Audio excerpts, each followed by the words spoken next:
सरकार से एक छोटी सी विनती है हमारी हाथ जोड़कर कि अगर एथेनॉल ब्लेंडिंग एक एक्सपेरिमेंट है तो सबसे पहले से अपनी मंत्रालय की गाड़ियों पर करिए, सरकारी अधिकारियों की गाड़ी पर करिए, सांसदों और मंत्री विधायक के काफिलों में करिए, लेकिन 140 करोड़ लोगों को इस एक्सपेरिमेंट का हिस्सा मत बनाइए। वो भी कम से कम बिना सहमति के तो मत ही बनाइए। यह बात हम इसलिए कह रहे हैं क्योंकि सुप्रीम कोर्ट की सुनवाई के दौरान केंद्र सरकार ने 30 जून को खुद कहा कि पेट्रोल में 20% एथेनॉल मिलाने का कार्यक्रम अभी भी एक एक्सपेरिमेंट है। सरकार का कहना है कि इसका पूरा असर अगले साल तक साफ होगा। अगले साल यानी देश भर में E20 पेट्रोल लागू हो चुका है, लेकिन इसके असर का अंतिम मूल्यांकन अभी बाकी है। अब आप जरा सोचिए, अगर कोई नीति अभी प्रयोग के दौरान में है तो उसका सबसे बड़ा बोझ कौन उठा रहा है, सरकार या आम आदमी? क्योंकि पेट्रोल तो आप भरवा रहे हैं, हम भरवा रहे हैं, बाइक आपकी है, कार आपकी है। अगर माइलेज कम होता है तो नुकसान आपका, अगर इंजन में कोई दिक्कत आती है तो जेब आपकी ढीली होती है। सरकार कहती है अभी ऐसा कोई ठोस वैज्ञानिक सबूत नहीं मिला जिससे साबित हो कि E20 से इंजन खराब होता है। लेकिन वहीं दूसरी तरफ हजारों वाहन मालिक सोशल मीडिया से लेकर सर्विस सेंटर तक यही शिकायत कर रहे हैं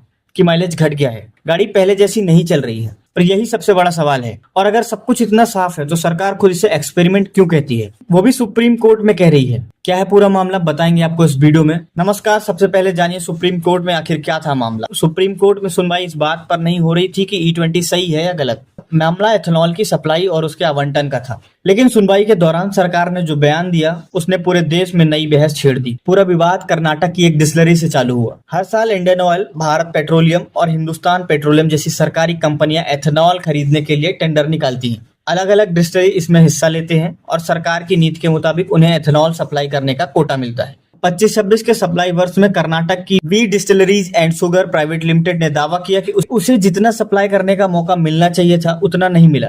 कंपनी हाई कोर्ट पहुंच गई। कर्नाटक हाई कोर्ट ने ऑयल मार्केटिंग कंपनी से कहा कि इस कंपनी के आवंटन पर दोबारा विचार किया जाए। यहीं से पूरा मामला सुप्रीम कोर्ट पहुंच गया। भारत पेट्रोलियम ने कहा कि अगर एक कंपनी का कोटा दोबारा खोला गया तो बाकी कंपनियां भी अदालत पहुंच जाएंगी। इससे पूरे देश की एथेनॉल सप्लाई व्यवस्था गड़बड़ हो जाएगी। सरकार ने भी अदालत से यही कहा कि पूरे देश में सप्लाई कॉन्ट्रैक्ट पहले से ही फाइनल हो चुके हैं।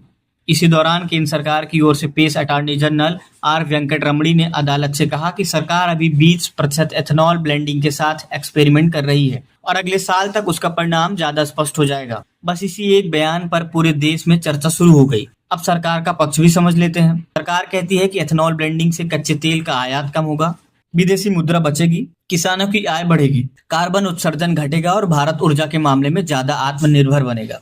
सरकार का दावा है कि एथेनॉल ब्लेंडिंग की वजह से अब तक देश का 1,04,00,000 करोड़ से ज्यादा विदेशी मुद्रा बचे हैं। ये सारे मकसद अच्छे हैं, उन पर किसी को कोई आपत्ति नहीं हो सकती। लेकिन सवाल यह है कि क्या इस मकसद को हासिल करने का तरीका उतना ही मजबूत है?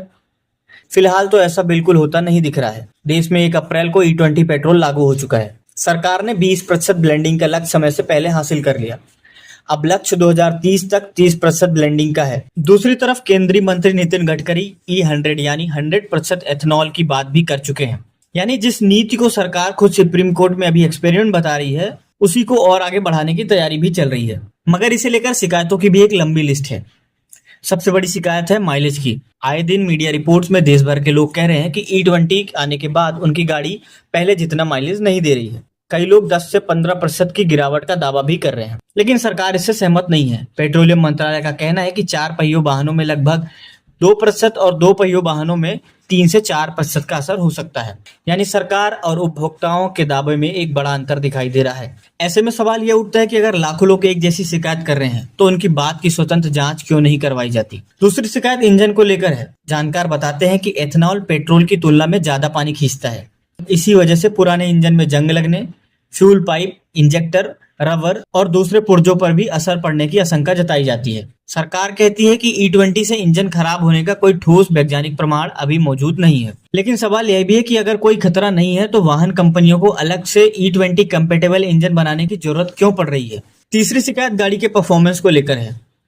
जानकार बताते हैं कि 1 लीटर पेट्रोल जितनी ऊर्जा देता है उतनी ऊर्जा 1 लीटर एथेनॉल नहीं देता है। मतलब उतनी ही दूरी तय करने के लिए ज्यादा ईंधन खर्चा हो सकता है।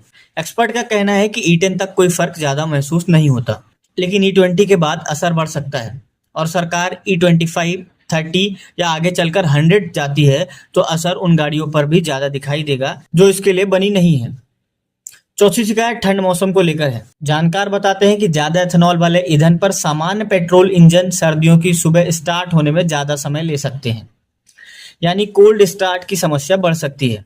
पांचवी शिकायत कीमत को लेकर है। कुछ साल पहले नितिन गडकरी ने कहा था कि एथेनॉल के इस्तेमाल में जो पेट्रोल है वो काफी सस्ता हो जाएगा, लेकिन आज आम आदमी पूछ रहा है कि अगर पेट्रोल में पहले से ही 20% एथेनॉल मिल रहा है तो कीमत क्यों नहीं घटी। लोगों को महंगा पेट्रोल भी खरीदना पड़ रहा है और अगर माइलेज भी कम हो रहा है तो खर्चा और बढ़ रहा है। ऐसे में सवाल उठाना तो लाजमी है कि आखिर फायदा किसका हुआ। छठी शिकायत पानी को लेकर है। एथेनॉल मुख्य रूप से गन्ने, चावल और मक्के से बनाया जाता है। ये तीनों ऐसी फसल है जिसमें भारी मात्रा में पानी लगता है। जब देश के कई हिस्से पानी की संकट से जूझ रहे हैं, जब नीति आयोग कई बड़े शहरों में भूजल खत्म होने की चेतावनी दे चुका है, तब लाखों टन अनाज और अरबों लीटर पानी ईंधन बनाने में लगाया जाना क्या सही रणनीति है? दिलचस्प बात यह है कि जब नितिन गडकरी से पानी की कमी पर सवाल पूछा गया तो एक पॉडकास्ट में उन्होंने यह कहा कि देश में पानी की कोई कमी नहीं है। जो लोग ऐसा कहते हैं तो वो एंटी नेशनल हैं। सातवीं शिकायत पर्यावरण को लेकर है। एथेनॉल बनाने के बाद बड़ी मात्रा में गंदा पानी निकलता है। अगर उसका सही तरीके से इलाज नहीं हुआ तो नदियां भी गंदी होंगी और जमीन के नीचे का पानी भी। यानी जिस नीति को पर्यावरण बचाने के नाम पर आगे बढ़ाया जा रहा है उसके अपने पर्यावरण वाले सवाल भी मौजूद हैं। और अब आते हैं सबसे बड़े राजनीतिक विवाद पर। नितिन गडकरी एथेनॉल को लेकर सबसे बड़े समर्थक माने जाते हैं। उन्होंने कई बार एथेनॉल, फ्लैक्स फ्यूल और वैकल्पिक ईंधन की खुलकर वकालत की है, लेकिन विपक्ष लगातार उनके हितों के टकराव का आरोप लगाता है। विपक्ष का कहना है कि उनके बेटों से जुड़ी कंपनियां एथेनॉल सेक्टर में काम कर रही हैं और ऐसे में सवाल उठाना स्वाभाविक है। नितिन गडकरी इन आरोपों को खारिज कर रहे हैं। उनका कहना है कि उनके बेटे का कारोबार स्वतंत्र है और उनका इससे कोई सीधा संबंध नहीं है। लेकिन सवाल इसलिए भी उठते हैं क्योंकि एक तरफ उनके परिवार से जुड़ी कंपनियां एथेनॉल सेक्टर में मौजूद हैं और दूसरी तरफ लगातार ये 100% तक जाने की वकालत कर रहे हैं। आरोप अपनी जगह, उनका जवाब अपनी जगह, लेकिन सवाल पूछना भी लोकतंत्र का हिस्सा है। सरकार अक्सर ब्राजील, अमेरिका और जापान की मिसाल देती है, लेकिन वहाँ एक बड़ा फर्क है। ब्राजील ने दशकों तक इंफ्रास्ट्रक्चर तैयार किया, फ्लैक्स फ्यूल गाड़ियां बनाई, लोगों को विकल्प दिए, कई जगह ज्यादा एथेनॉल वाले ईंधन पर कीमत की राहत भी दी। भारत में पहले ईंधन बदल दिया गया, उसके बाद गाड़ियां बदल रहे हैं और शायद यही वजह है कि इतने सवाल उठ रहे हैं। सबसे दिलचस्प बात फिर वहीं आकर रुकती है। अगर सरकार खुद सुप्रीम कोर्ट को कह रही है कि E20 एक एक्सपेरिमेंट है और अगले साल तक उसके नतीजे ज्यादा साफ होंगे, तो हमारा भी सवाल बिल्कुल सीधा है। अगर ये एक्सपेरिमेंट है तो इसकी प्रयोगशाला कौन? सरकारी विभाग या फिर 140 करोड़ भारतीय?